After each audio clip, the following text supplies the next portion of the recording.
hablar de la logoterapia sin hablar de su creador, el doctor Frank, no nos diría nada. Entonces, Benjamín nos va a contar un poquito de quién fue el doctor Frank. Muchas gracias, Dale, Claudia. Sí, Víctor Emil Frank fue fundador de la logoterapia. Nació en Viena, Austria, el 26 de marzo de 1905. Víctor Frank relata en su biografía que uno de sus primeros recuerdos de la infancia fue despertar de una siesta y ver que su padre sentado junto a él, mirándolo con mucha ternura. Fue un niño inquieto, ávido de aprender. Sus padres le llamaban el pensador. Muy pequeño decidió que quería ser médico. Desde que era un estudiante universitario se involucró en organizaciones juveniles, socialistas. Desde esa época, Frank empezó a interesarse en la psicología y en la filosofía. En 1930 logró su doctorado en medicina y fue asignado a una sala dedicada al tratamiento de mujeres que habían intentado suicidarse. Al mismo tiempo que los nazis llegaban al poder en 1938, Frank obtuvo el cargo de jefe de departamento de la neurología del Hospital Rothschild, el único hospital judío en los tempranos años del nazismo.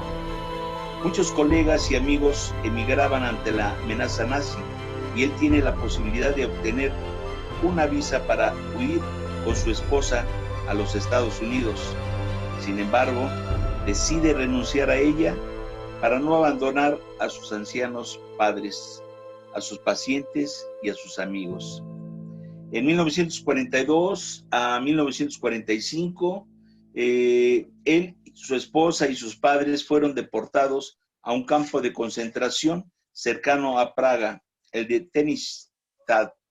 Este campo de concentración aparentemente pues era muy tranquilo comparado al campo de concentración donde mandaron posteriormente a Víctor. Tras la liberación, pasan varias semanas en Múnich tratando de indagar quiénes de sus familiares habían sobrevivido. Poco a poco se va enterando de que ninguno logró y vive un profundo dolor, soledad y vacío en su ser. Les he de comentar que Víctor Frank, cuando llegó al campo de concentración donde estuvo, pues donde estaba el mayor campo de concentración, donde había donde estaba la cámara de gas, donde estaban los crematorios, en donde los más fuertes pues eran los que sobrevivían. Los más débiles pues se iban a la cámara de gas o a los crematorios. Víctor Frank, pues afortunadamente, pues sobrevivió. Él de antemano también traía muchos escritos ya adelantados de la logoterapia antes de entrar al campo de concentración.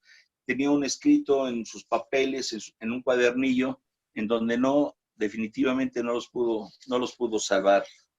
De 1942 a 45 estuvo en cuatro campos de concentración, incluyendo el de Auschwitz, el que les estaba comentando, conocido como el campo del exterminio. En esos años experimentó hambre, humillaciones, enfermedad, dolor, crueldad, horror. ¿Qué no habrá visto Víctor Frank en todos sus compañeros? También cuentan que cuando salió de este campo de concentración, cuando se terminó la guerra, se pierde completamente todo los valores, o sea, son personas vacías existencialmente, no tienen una razón de ser, se miraban unos a otros, ¿y dónde están mis parientes? Y se volvieron indolentes, no sentían absolutamente nada, y eso habría que recuperarlo nuevamente al incluirse a la vida cotidiana ya después de la guerra. Pero bueno, les voy a seguir comentando.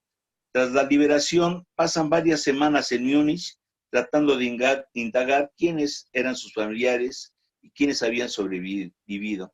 Poco a poco se van enterando de que ninguno logró y vive un profundo dolor, soledad y un vacío que les había comentado.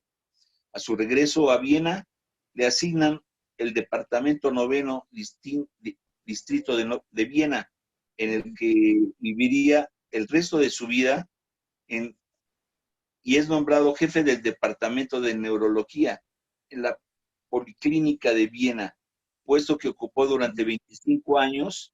Fue profesor tanto de neurología como de psiquiatría de la Universidad de Viena. Esto, al estar adentro del campo de concentración, en su libro muy mencionado, El hombre en busca de sentido, en realidad, pues había tanto sufrimiento en ese campo de concentración en un principio, pero que posteriormente la gente se acostumbró a ello. No había nada, no les interesaba la vida, se habían vuelto pues muy insensibles a la vida. Pues esto es la introducción que yo les puedo dar acerca de Víctor Frank, muy breve. Hay otras biografías también que hablan de él, pero pues esta es a grandes rasgos lo que es Víctor Frank. Adelante, Pati. Gracias, Benjamín. Bueno, definitivamente la logoterapia de Frank se gestó en una época de mucho vacío en Europa, ¿verdad? Entre las dos guerras. Frank estuvo, como decía Benjamín, en 4 campos de concentración, y esto me trae a colación que cada uno también, cuando ha sufrido la pérdida de un hijo, es como si hubiera vivido su propio campo de concentración, ¿verdad? Es como si de repente la vida no volviera a ser la misma, como si aquello en lo que nosotros creíamos diera un vuelco y perdiéramos el rumbo. Lo primero para iniciar el camino es aceptar aquello que no podemos cambiar. Una vez que aceptamos que eso es así, es cuando podemos dar inicio a una nueva vida, una vida con sentido. La logoterapia nos ayuda a entender que la vida que nos espera es una tarea por realizar y que es posible volver a vivir, no como antes, no mejor, no peor, sino vivir plenamente una vida con sentido, una vida que merezca la pena ser vivida. En logoterapia lo que se hace es estar presente para el otro, que es lo que hacemos en los grupos, estar fundamentalmente tratando de acompañar al otro, de ser un apoyo para él, siendo antes que nada personas, desde mi humanidad hacia la humanidad del que viene a mí, ¿verdad? Bueno, siguiente, por favor, Manri. La logoterapia nos habla mucho del sentido, el sentido de la vida. Pero si nosotros nos vamos a lo que es el sentido de la vida, esto puede ser algo confuso, ¿verdad? En realidad, si nos preguntamos, ¿qué es el sentido? El sentido tiene que ver con la misión, con el propósito que cada uno de nosotros tenemos. Y por ende, esta tarea es única para cada uno. Lo importante no es el sentido de la vida, lo más importante es el sentido del momento. De lo que se trata es de ayudar a las personas que acuden a acceder a los recursos espirituales que todos tenemos y que de pronto no nos damos cuenta por algo que nos haya sucedido, ya sea físico, alguna pérdida física o emocional. Y de esta manera, accediendo a nuestros recursos espirituales, podemos dar respuesta a lo que la vida nos plantea. Normalmente pensamos que somos nosotros los que le preguntamos a la vida, ¿no? ¿Por qué a mí? ¿Qué es esto? ¿Por qué yo? Pero sin embargo es la vida la que nos pone estas interrogantes, y es cada uno de nosotros quien debe responder únicamente por su propia vida. Nadie puede responder por la vida de otro, nadie puede darle sentido a la vida de otro, ¿sí? El sentido no se inventa, el sentido no se crea, el sentido se descubre, se va descubriendo día a día en cada circunstancia. Es único para cada ser humano y concreto en cada circunstancia de su existencia. Puede cambiar pero el sentido nunca cesa y debe ser coherente con la voluntad y los valores de cada persona. Siguiente, por favor, Manri. Frankl decía, él agrupó los valores en 3 categorías de valores, ¿sí?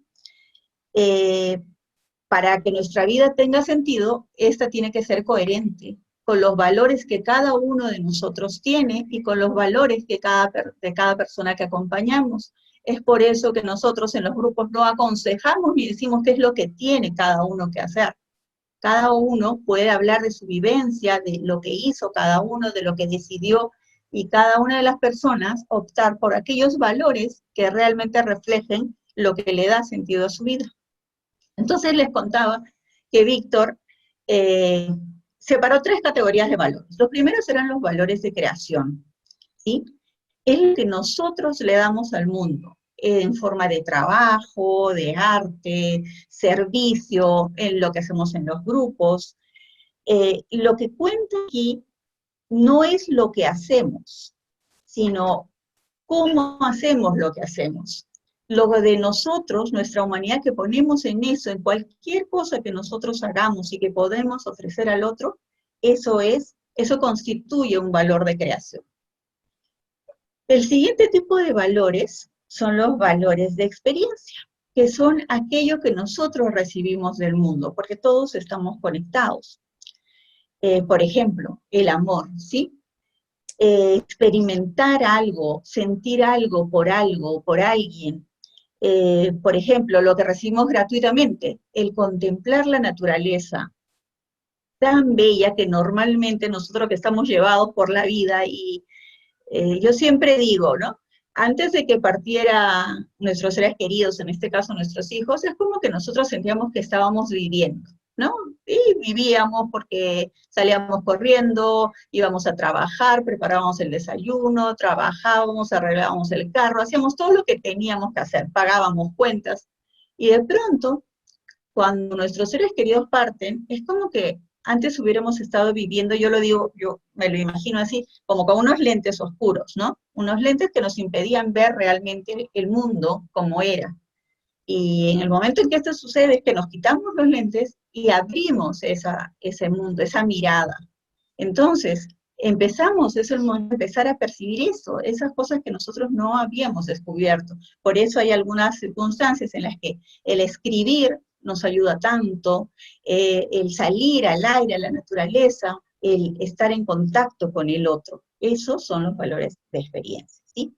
Y por último también, los valores de actitud. Estos son los valores realmente que le dan sentido a la existencia, perdón. Por ejemplo, frente al sufrimiento. ¿Qué hago yo con esto que me está pasando? Que este sufrimiento tenga sentido, que sirva para algo, como un crisol, como una joya que se hace a costa de mucho trabajo, de mucho esfuerzo. Eso es un valor de actitud, ¿sí? El salir y encontrarte con el otro. El tomar postura frente al mismo dolor es como que nosotros estamos por encima de él. El amor y el dolor se gestan y maduran también en el silencio. Y Frank decía, el amor es la meta más alta a la que puede aspirar el hombre y la mujer. El verdadero amor es el único sentido capaz de dar vida en abundancia. Y creo que la prueba de ello es el estar todos juntos aquí, unidos por el amor de nuestros hijos. Siguiente, por favor.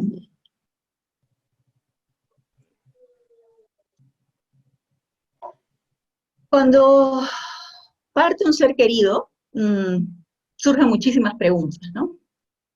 Surgen preguntas de diferente tipo. Las primeras tienen que ver con el hijo, ¿no?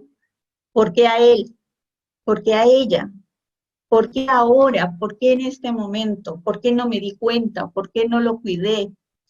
Y muchas preguntas que quedan sin respuesta. Luego surgen otras que se refieren a nosotros.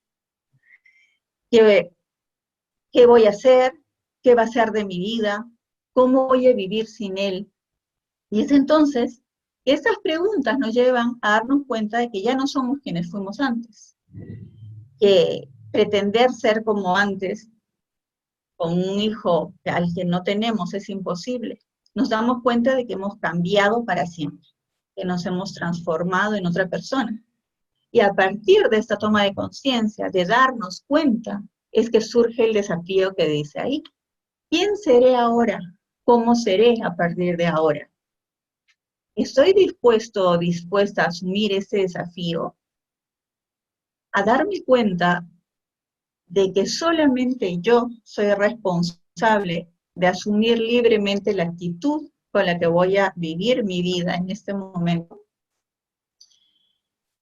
Para tomar conciencia de esto, tenemos dos características antropológicas de la existencia, que son el autodistanciamiento y la autotrascendencia. Quizá estos nombres y esto resulte un poco teórico, pero si lo meditamos y lo vemos, es realmente lo que hacemos en el día a día. Simplemente este es el marco teórico de lo que hacemos todos, ¿verdad? ¿Qué es el autodistanciamiento? Es lo que hacemos en los grupos. Salimos de nosotros mismos y nos contemplamos tomando distancia del problema, tomando distancia de lo que nos ha sucedido, ¿sí? Y los vemos como que más objetivamente. Y de esta manera, al verlos un poquito más de lejos, es que ahí podemos tomar la actitud para resolverlos, para decidir, para elegir. Esto se hace en cierto modo también posible gracias al humor. Frank siempre hablaba del humor. El humor es una forma práctica de distanciamiento, ¿sí? Por eso dice, ¿no? ¿Tú qué tomas para estar mejor? Y Mafalda dice, yo tomo distancia. Al distanciarme un poco del problema, lo puedo mirar mejor. Y la otra fuente de sentido es la capacidad de autotrascendencia. Eso quiere decir que el hombre realmente se realiza en el mundo, con los otros, no dentro de uno mismo, sino en contacto con los demás. Y decía Frank, el hombre no llega a ser realmente hombre, sino cuando está entregado a una tarea.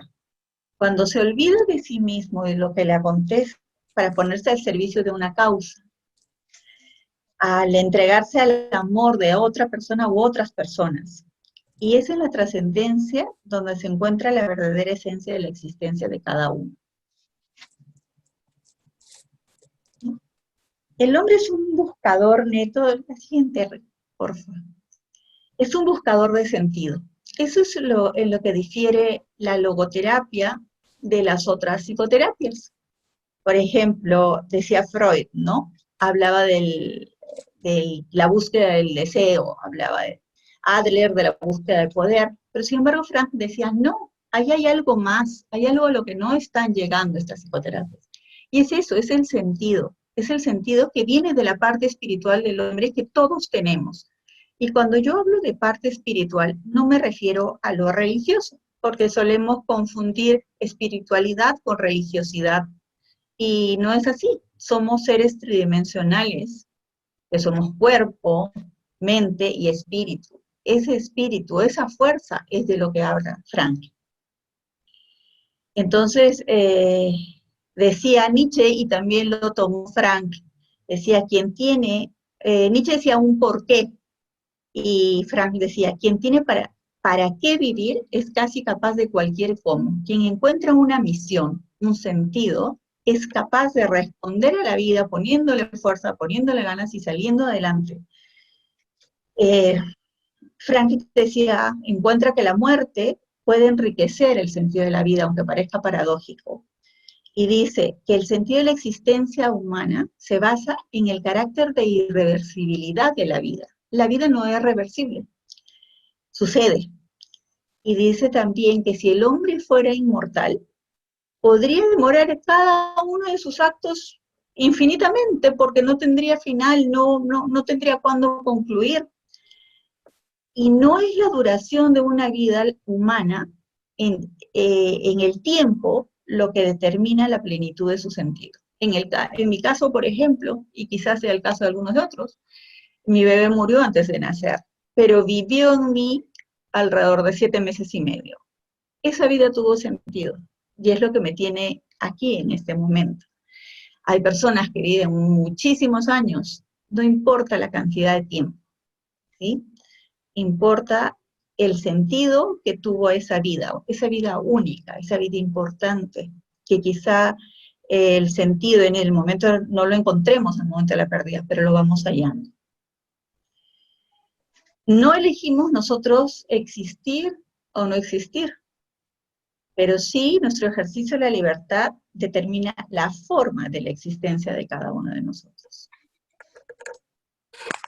El doctor Frank decía, y esto nos lleva también nuevamente a lo que hacemos en los grupos, y sin saber qué es logoterapéutico, muchas veces, quizá algunos sí lo sepan, pero otros lo hacen porque nacen. La siguiente diapositiva dice, el hombre se realiza en la misma medida en que se compromete con el sentido de su vida.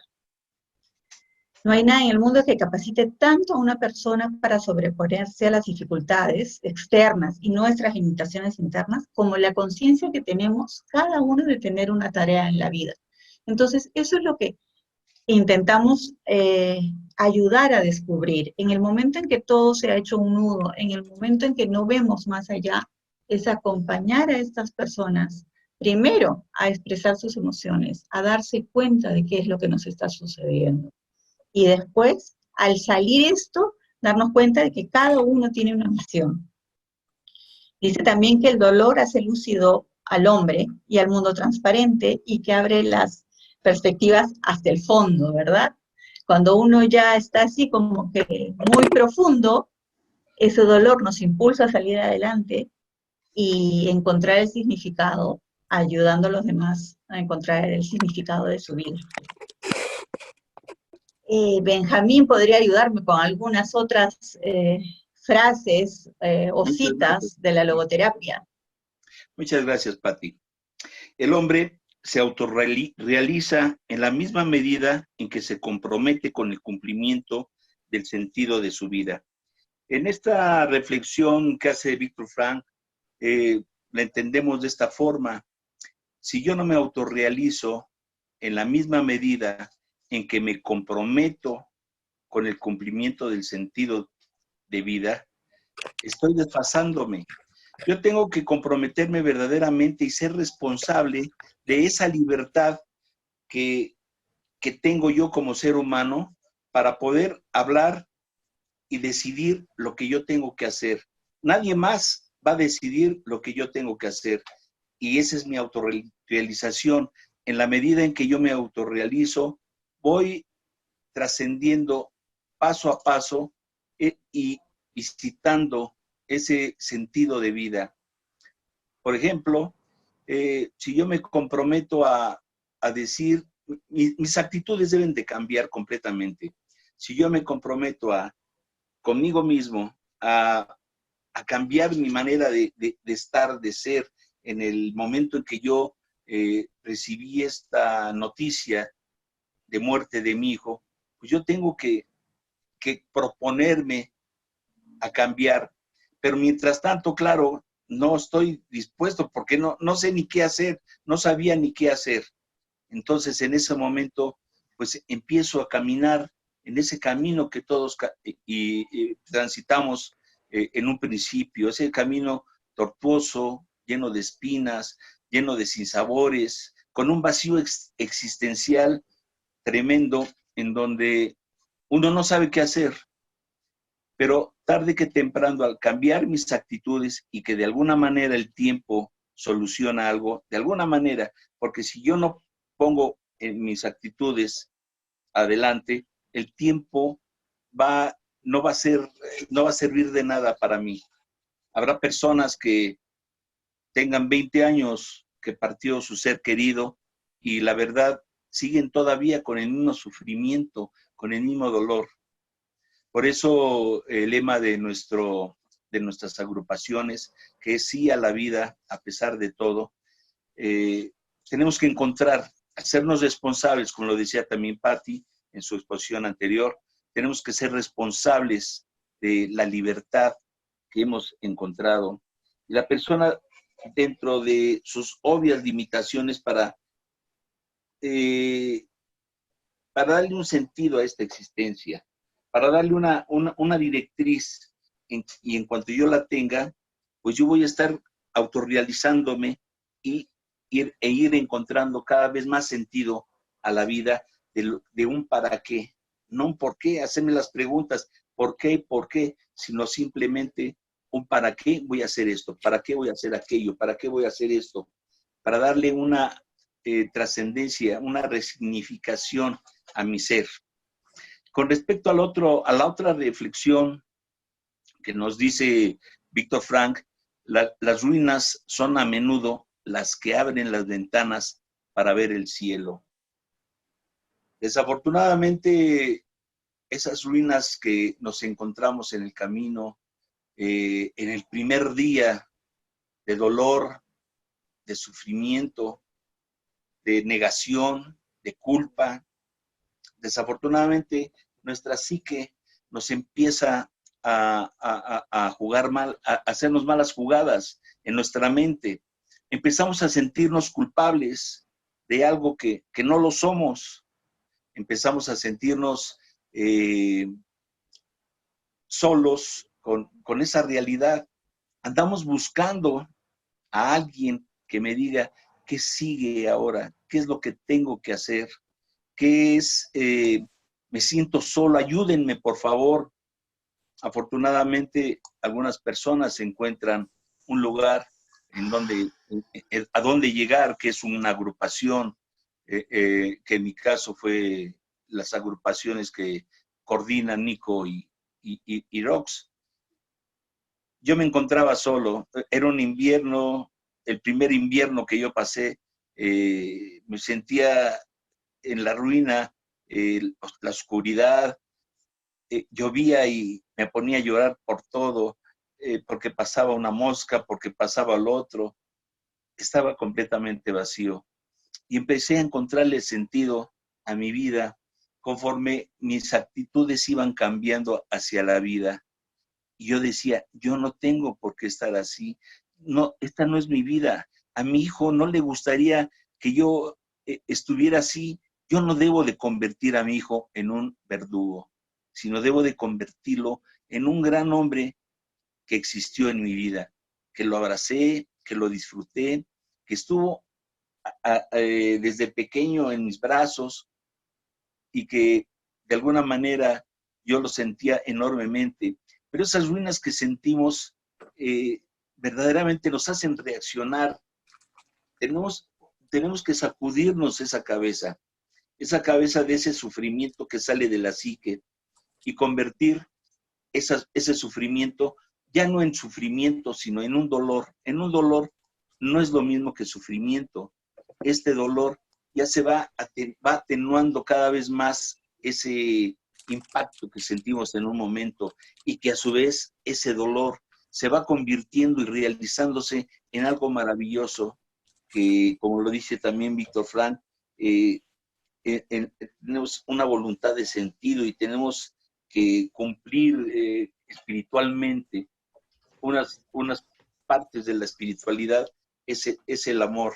Es el amor que nos une, es el amor que tenemos por nuestros hijos, que verdaderamente ese dolor se convierte en amor y que conforme va pasando también el tiempo y sigamos con esa responsabilidad que tenemos, con esa autorrealización que teníamos en el punto anterior, se va a ir convirtiendo verdaderamente en un amor eterno, en un amor eterno.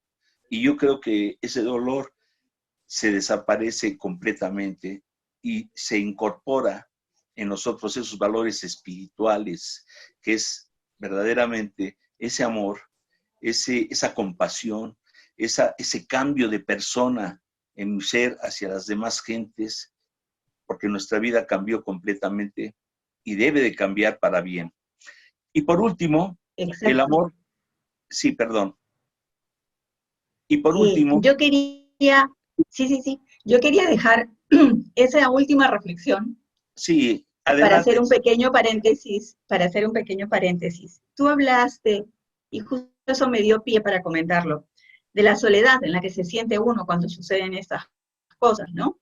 Y en la Sí, logoterapia decimos que el vínculo es lo que cura, el vínculo entre las personas. Y al respecto les quería yo contar antes de que tú nos comentes lo de la última reflexión, quería comentarles una pequeña historia para ver lo importante que es el vínculo. Y dice que había un hombre que regularmente se reunía con sus amigos. Y esto era muy frecuente hasta que una vez, sin avisar, sin ningún aviso por medio, dejó de asistir. Una semana, 2, 3, y pasaron varias semanas. Y una noche muy fría, un amigo del grupo, decidió ir a visitarlo y lo encontró en su casa. Estaba solo, sentado en una noche fría frente a la chimenea, donde había un fuego brillante, acogedor, cálido. Adivinando cuál era la razón de que lo visitaran, el hombre saludó a su amigo y le dio la bienvenida. Se sentaron juntos en silencio, solo contemplando la danza de las llamas del fueguito en torno a la leña de la chimenea. Pasaron varios minutos y sin decir nada, el amigo que había ido a verlo cogió una de estas varas y la sacó, con una tenaza sacó un carbón, el carbón más brillante, que tenía una llama más grande, lo sacó de la brasa de la chimenea. El dueño de casa solamente observaba lo que su amigo hacía. Y al poco rato vio cómo esta brasa, que había sido la más brillante, la más fuerte, dejó de brillar, se fue apagando poco. Y en poco tiempo, esta llama, que había sido una muestra de luz, que brindaba calor, ya no era nada más que un frío y negro pedazo de carbón. Hasta el momento no habían dicho ellos nada desde el saludo. Y el visitante se despidió, pero antes de irse, volvió a poner este pedazo de carbón en la brasa, ¿sí? Y de inmediato, esta brasa se encendió y volvió a brillar y a dar calor, alimentada por la luz y el calor de todos estos carbones que habían a su alrededor. El amigo abrazó fuerte a su visitante y le dijo: muchísimas gracias por tu visita y por tu bellísima lección. Regresaré al grupo. ¿A qué viene esto? A veces nos preguntamos por qué se extinguen los grupos, por qué ya no asisten las personas, ¿verdad? Y es muy simple, porque cada persona que se retira también le quita calor al resto de personas. Entonces sé que hay varias personas que tienen la voluntad de facilitar, de acompañar a otros.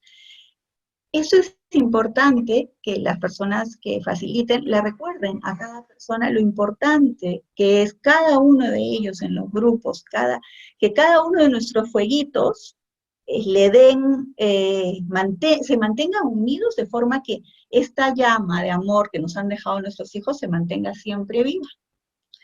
Y bueno, eso era lo que yo quería decir. Y a propósito, te interrumpí, Benjamín, porque No. me gustaría mucho que leyeras la última frase de Frank que acompaña lo que viene a continuación. Es totalmente descriptiva de lo que vamos a oír.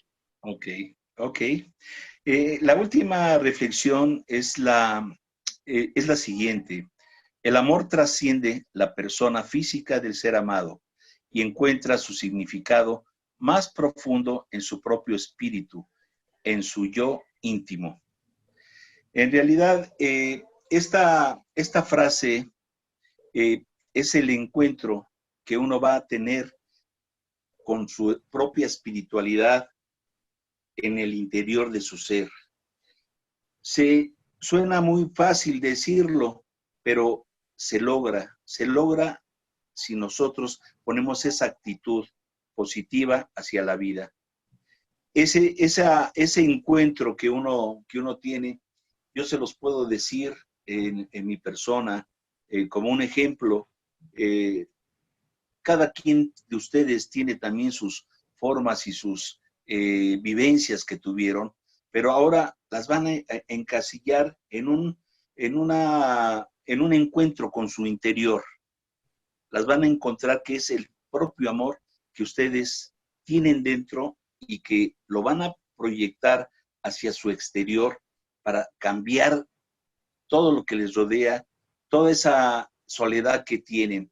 Les voy a comentar, mi hijo muere hace 7 años, a la edad de 27 años. Él sufrió un accidente y me hablan por teléfono e inmediatamente me hablan por teléfono y me dicen, así como lo escuchan, su hijo acaba de morirse. Yo dije, no puede ser, esto es una broma lo que me están haciendo. Y sí, no fue una broma, fue algo muy doloroso porque escuché a lo lejos de la bocina del teléfono el llanto de una de mis hijas y, y empecé yo a perderme. Yo encontré una botella de alcohol y dije, no debo de agarrar esta botella porque si de aquí me agarro, voy a seguir con el alcohol. Algo me decía, no es la actitud que debes de tomar para seguir con esto. Entonces, pues pasó el tiempo, a mi hijo le gustaban, por ejemplo, los instrumentos andinos, le gustaban la quena, el charango, la guitarra, le gustaba el ukulele, y los tocaba muy bien, excelentemente bien. Es más, yo le decía a mi hijo, tócame esta pieza, por favor, con tu quena, déjame escucharla, hijo. Ay, papá, ¿cómo estás dando lata? Pero bueno, y cuantas veces yo le decía, me la tocaba, de todos modos. Hasta que un día, pues, empezó a alejarse de la música y empezó a dejar sus instrumentos, pues, arrumbados en sus cosas personales.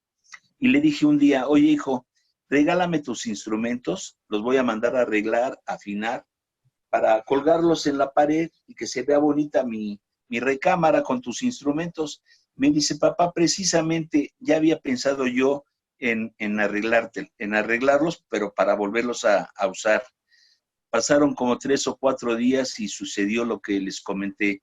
Se accidentó en su moto y murió. Y yo dije, bueno, y ahora esos instrumentos, ¿qué voy a hacer con esos instrumentos? Los metí en una bolsa de plástico, se lo pedí a mi esposa, dámelos todos los que tenga guardados, y le dije a mi esposa, dámelos que acabo de conseguir a muchachos que aprendieron de él la música, y voy a localizar, a ver, con un laudero, que me arregle las guitarras, que me arregle lo que tenía desafinado, y lo metí en una bolsa negra, con pues mucha tristeza. Yo iba por las calles en una bolsa negra guardadas, como si llevara, créanmelo, sentía como si llevara un ataúd y adentro a mi hijo. Yo decía, no, es que esto no debe de ser, esto no puede ser. Llegué con el laudero, con el técnico en arreglar la guitarra y el charango y todos sus instrumentos, y dije yo, no, yo no los voy a colgar, voy a aprenderlos a tocar. Ahí está precisamente, queridos hermanos, que esa actitud de cambio, esa actitud de amor en donde trasciende mi persona, y empiezo a sentirle, a darle un significado profundo en mi espíritu y en mi yo íntimo. Y es cuando empiezo yo a sentir verdaderamente ese amor por querer aprender. Créanmelo, quise aprender, y aprendí un poquito, no mucho, porque qué bárbaro, es toda una ciencia el tocar la quena y las guitarras, pero yo lo hacía para sentir a mi hijo cerca de mí. Y créanme lo que lo sentí. Me acuerdo que daba los primeros silbidos o pitidos de la quena, me salían por todos lados el aire, menos por donde tenía que salir. Y para mí era desesperante porque yo decía, ¿hasta cuándo te voy a encontrar? ¿Hasta cuándo? Porque yo sentía que en cada silbido que yo daba, me estaba acercando cada vez más y más a mi hijo, con el amor que realmente yo tenía. Y ese es el amor que trasciende la persona física del ser amado y encuentra su significado más profundo en su propio espíritu y en su yo íntimo. Por eso, ustedes coordinadores, exhorten a la gente a que honren a ese hijo, a que lo busquen, que lo encuentren, porque sí lo encuentran. Es más, ellos ya nos encontró antes que nosotros lo buscáramos, porque yo no puedo creer que mi hijo, donde quiera que esté, no me extrañe. Él me extraña como yo lo extraño a él. Él me ama como yo lo amo a él. Y es esa forma en la que yo estoy trascendiendo poco a poco ese dolor, convirtiéndolo en un amor profundo en mi ser. Eso es todo lo que les puedo comentar de mi experiencia y acerca básicamente de esta reflexión de Víctor Frank. Adelante, Patti. Bueno, eso no es todo, porque lo bueno viene ahora. Van a oír ustedes la música que surgió de la quena de su hijo, tocada por Benjamín, y van a oír unas hermosas palabras que le dirige Benjamín a Pepe. Entonces, por favor, Manrique, ¿puedes ponerlo?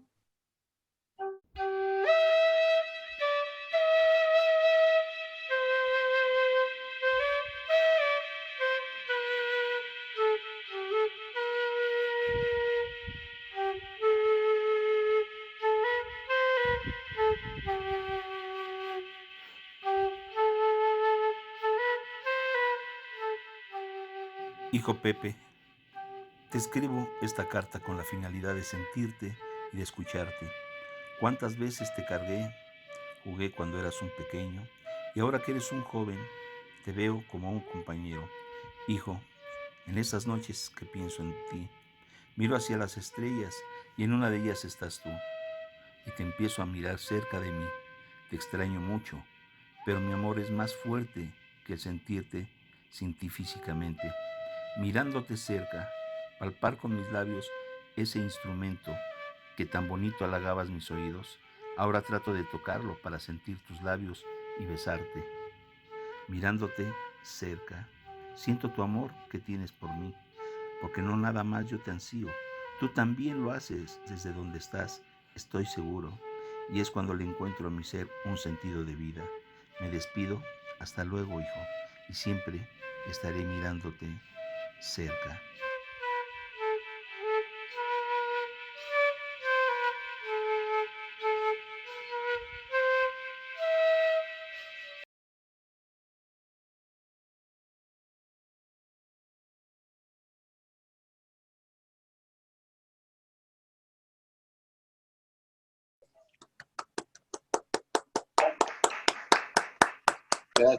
Gracias a todos ustedes. Bueno, no se puede decir más después de esto. Espero que les haya servido lo que hemos compartido. Lo hemos hecho con mucho cariño y realmente la canción hermosa, la música y gráfica, todo lo que es encontrar el sentido. Gracias. Muy bonito. Muchísimas gracias, Benjamín, Patricia. Muchas gracias a ustedes. Hermoso, el aporte, maravilloso. Ahora vamos a abrir los micrófonos para escucharnos, opinar, preguntar, lo que ustedes necesiten. Vamos para adelante. Vamos para adelante.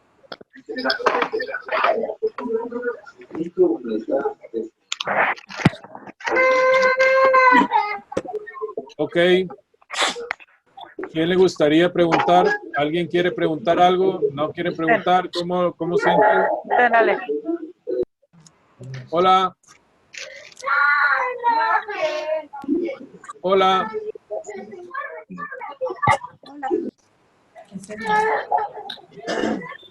Bueno, les da miedo escénico, parece. Igual que a nosotros. Bueno, yo quería, yo hice unos apuntes y quizás sirva para empezar a conversar un poquito. Decías que el vínculo es lo que nos cura. Exacto. El vínculo. ¿Podrías contarme a qué se refiere con el vínculo? El vínculo es la relación entre las personas, entre el yo, de la persona que acompaña y la persona que es acompañada. Más allá de la técnica que se use, estamos hablando de la logoterapia, ¿verdad? Un logoterapeuta debe tener una formación de toda la parte existencial del hombre, de filosófica, antropológica, etcétera, pero en realidad lo que cura es el vínculo que establece con la persona a la que acompaña, el estar junto a él, el acompañarlos desde su ser humano. Eso es el vínculo.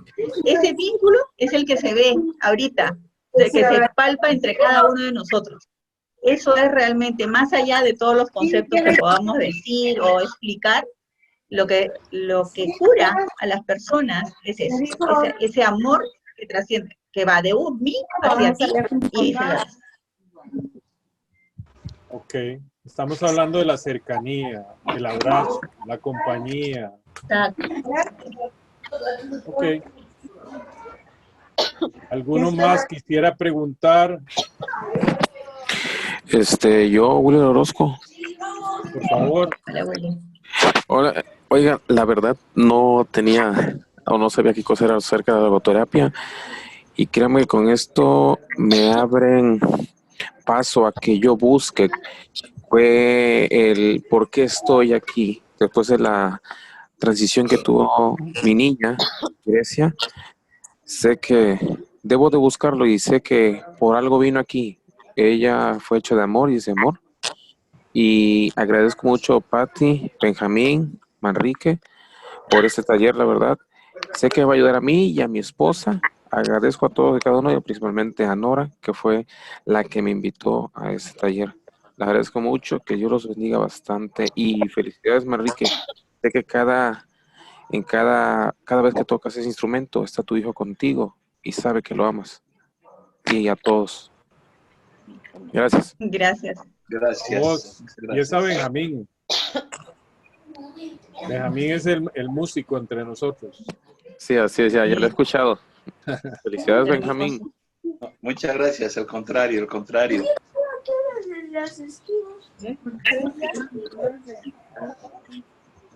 ¿Alguno más que quisiera participar? A ver, ven, siéntate aquí. No sé por qué me siento muy triste. Siéntate Ay, aquí. ¿quién está llorando? Me lo dices, hijo. Pero ya te dije que...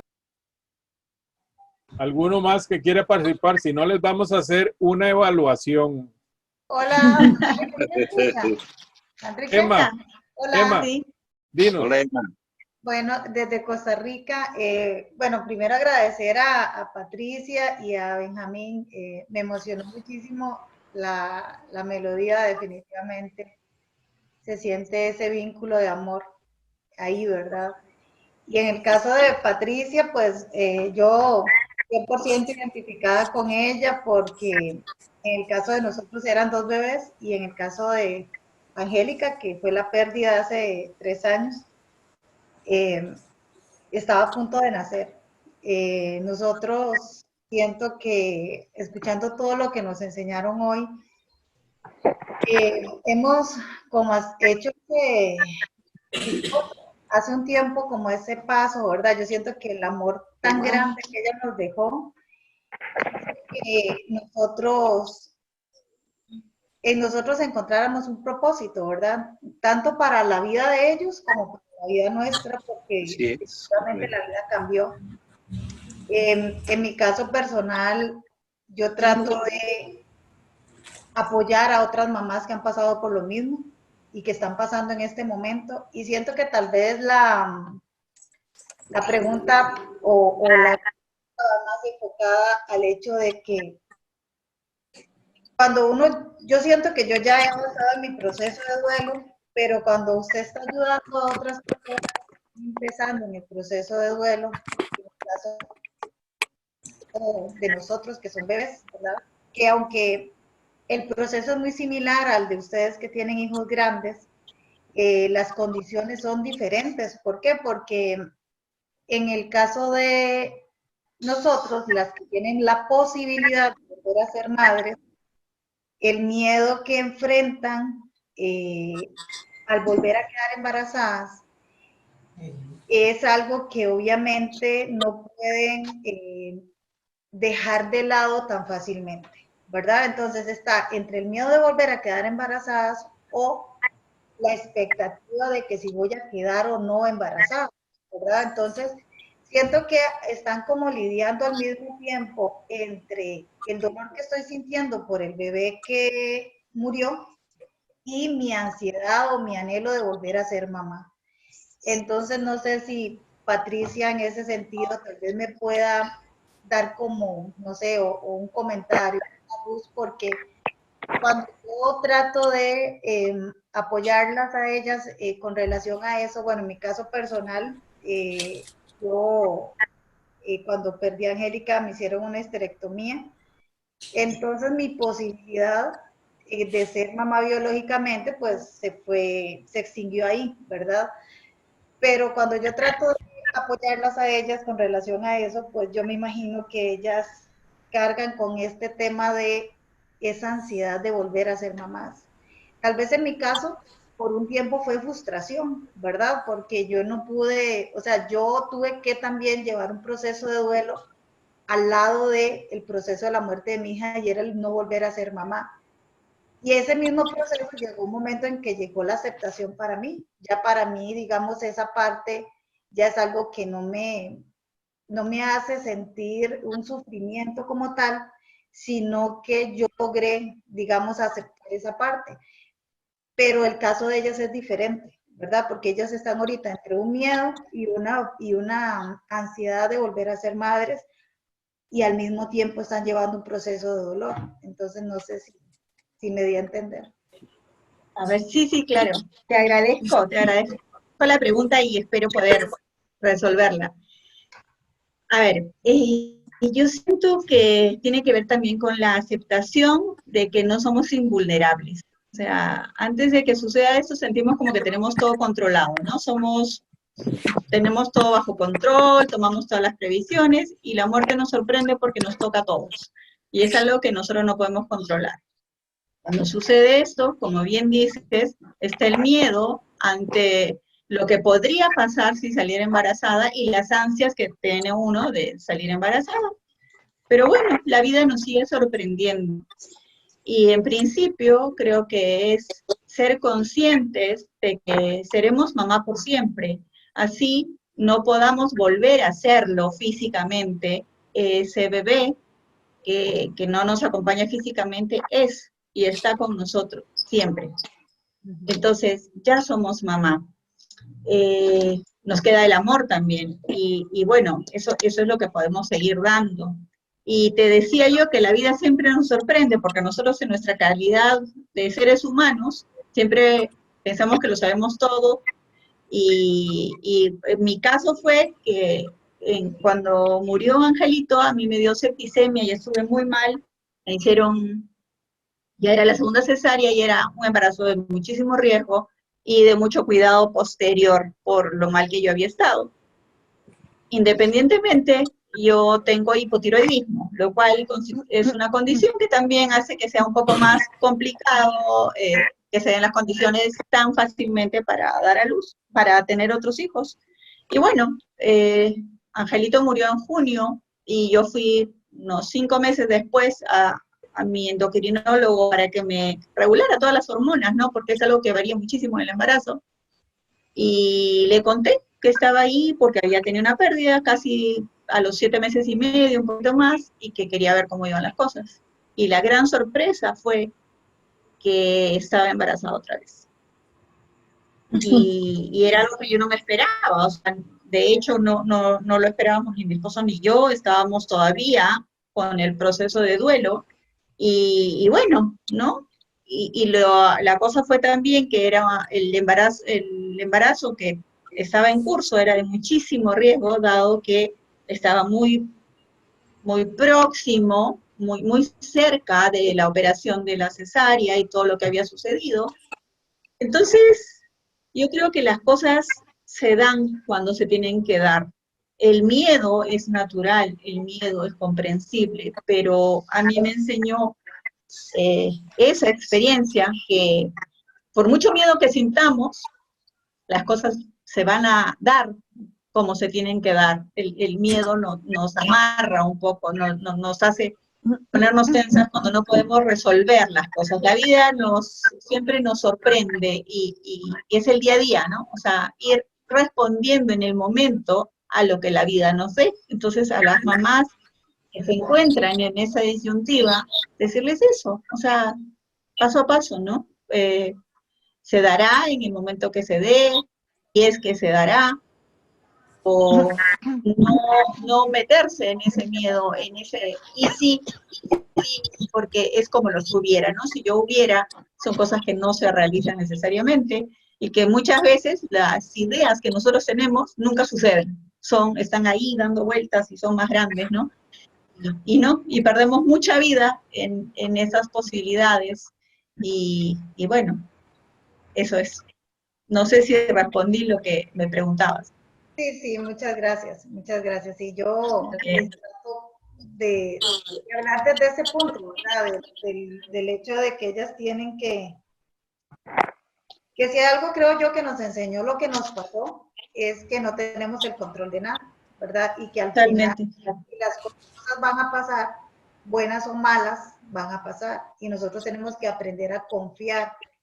En el sentido, digamos, en la parte espiritual, pues tenemos que aprender a confiar en Dios, porque al final es el dador de vida, ¿verdad? Y Él es el que decide, ¿verdad? A veces somos muy controladores y yo creo que a mí me da mucha gracia con ellas porque ellas dicen, es que yo estoy planeando un hijo, o sea, siguen con la palabra planear, ¿verdad? Yo quiero tener el otro año, o sea, como si fuese nada más de poner una fecha en el calendario y así no funciona, pero bueno, ahí vamos. Muchísimas gracias más bien, Patricia, por todo lo que nos Así, encantada, gracias. Me gustaría hacer una pregunta, si me dan el ¿Sí? espacio. Sí.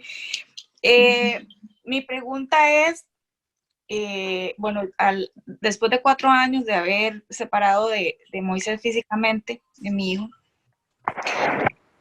¿verdad? Uno pasa por todo este proceso y es un proceso que creo que no se termina, ¿verdad? Uno siempre está aprendiendo cosas y siempre está descubriendo cosas en el camino. Y al haber entendido, ¿verdad? Que la logoterapia es algo que nos ayuda un montón a nosotros, ¿verdad? En la parte espiritual, a buscar el sentido y todo esto. Y a la hora de querer uno expresárselo a otro papá que ha perdido un hijo, como nosotros, que nos encontramos en el camino, muchos, ¿verdad?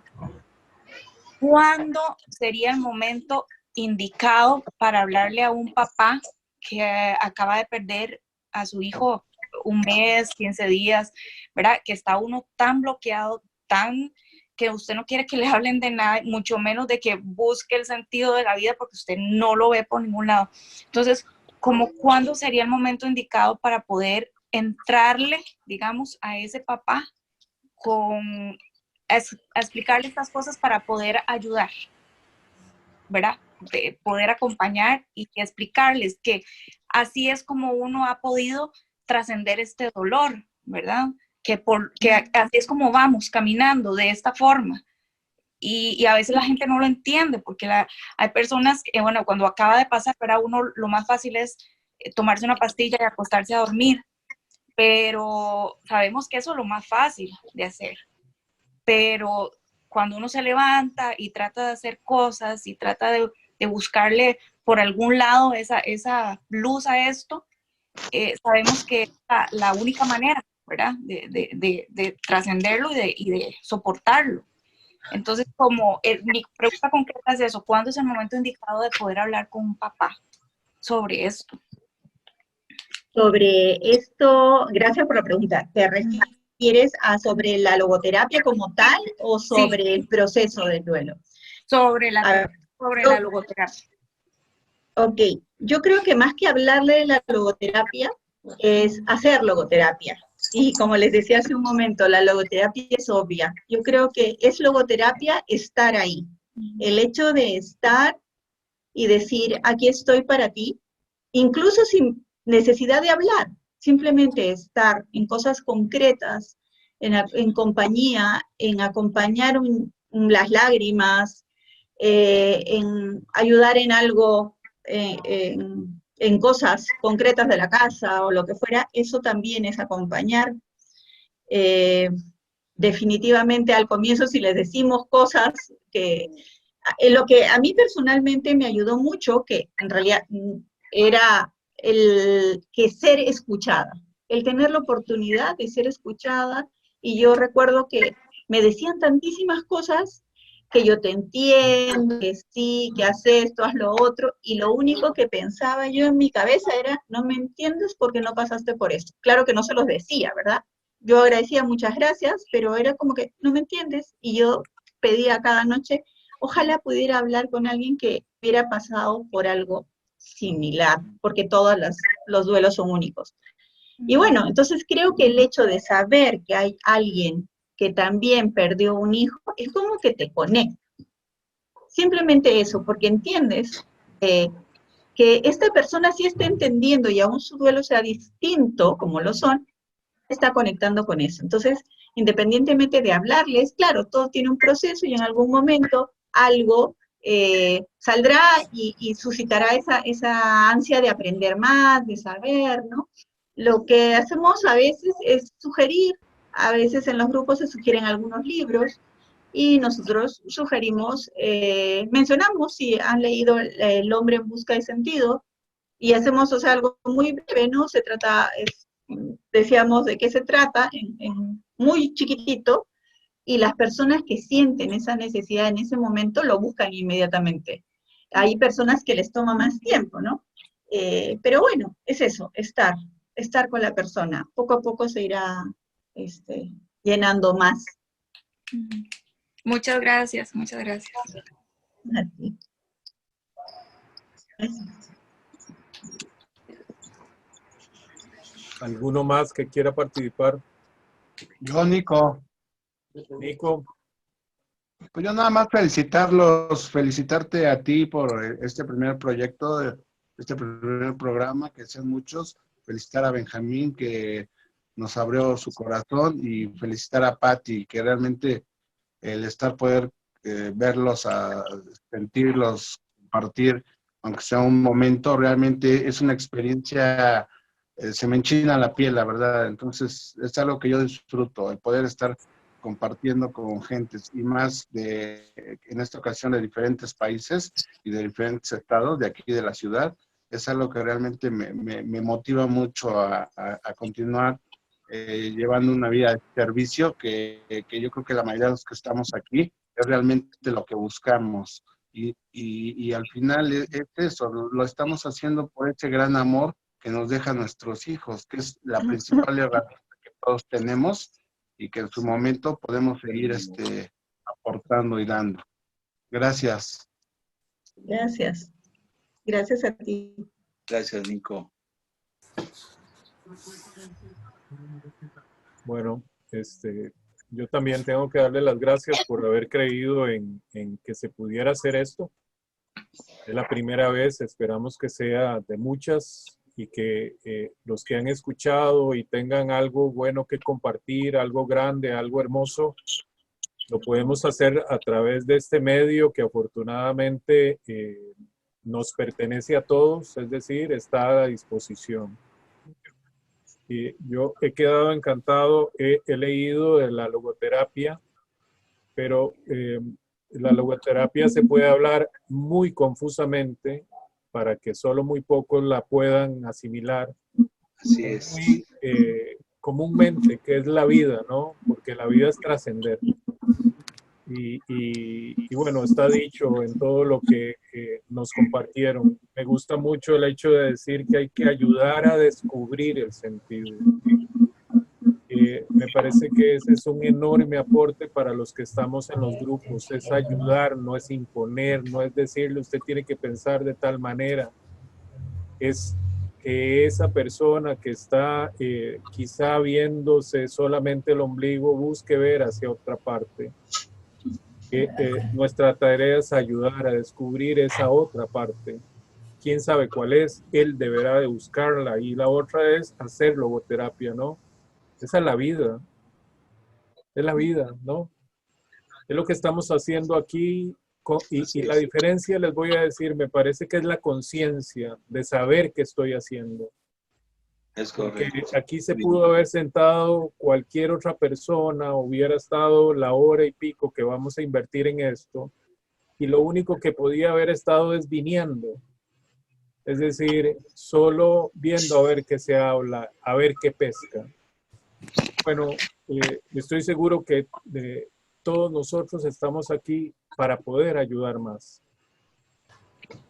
Para que esto que dice, para ayudar a descubrir. Si lo hacemos con conciencia y nos acercamos, que es el vínculo, quien va a encontrar el camino y nosotros vamos a estar presentes, así va a pasar. Es lo que estaba diciendo Patricia con respecto a la vida o no de un bebé y a la vida en general. O sea, lo que ha de suceder, deberá de suceder. Quizá nosotros debiéramos de tomar un decir chino que dice: cuando el alumno esté listo, que el profesor también esté listo, porque no es al revés. Es decir, nosotros podemos ser los mejor logoterapistas, ¿no? Si la persona no está lista, pues no va a encontrar el No camino. es el momento. No es el momento. Bueno, no sé si alguno quiere participar. Isa, vos que sos, que te gusta. A mí me pareció maravilloso, me encantó. Realmente lo encontré muy buena la charla, muy clara, muy precisa. Me refiero a que yo soy muy pro simpleza, de que podamos entender con palabras fáciles todo lo que está pasando. Y me llegó al fondo, me llegó, está muy profunda, me encantó. Gracias. Bueno, creo que podemos... Manrique, Sí, Manrique. sí. Bueno, yo solamente quiero agradecerles a ambos una charla maravillosa y me quedó muy claro que el vínculo afectivo que nosotros establecemos con nuestros hijos es parte del vínculo que vamos a poner en práctica con los grupos o con las personas que tenemos, que vamos a ayudar. Entonces me quedó así súper bien. El vínculo de Benjamín fueron 27 años, casi 27 años, y el vínculo de nuestra otra compañera fue de meses, ¿verdad? Entonces, ese vínculo afectivo mueve muchos sentimientos y mueve mucha esperanza, y me parece excelente la charla y muy atinado el mensaje de ellos, y ese vínculo es demasiado bueno para nosotros también, porque sabemos que cada charla que recibamos nos va a ayudar en nuestros grupos. Muchísimas gracias, agradecidísima. Gracias. Muy bien, pura vida. Estamos terminando, ¿les parece? Claro. Sí. Muchas Sí, gracias. ¿verdad? Ya Isa está en el día siguiente y todo, y los de Chile. Sí. Estamos Bueno, en el 8. les agradecemos. Es fantástico estar con ustedes, realmente jamás me lo imaginé. Maravilloso. Agradecemos con todo el corazón la respuesta. Esperamos que lo que hayan recibido aquí les sirva. Esto, si todo sale bien, voy a repetir, va a poder ser vuelto a escuchar porque se ha grabado. Así es que es muy posible que lo podamos escuchar y ver. Vamos a ver si lo que digo es, porque no tengo el control, decía Patricia y Emma. Así es que ya veremos. Gracias. Muchísimas gracias. Que pasen muy buena noche. Teisita, buenas noches. Buenas noches. Buenas noches. Gracias a todos. Gracias. Benjamín, Chao. Patricia, Chao. pura vida, muchas gracias. Realmente. Chao. Que pasen buena noche. Yes. Saludos desde Gracias México. a ustedes. Hasta Gracias, luego. Anthony. Cuídense mucho. Dios los bendiga. Bye.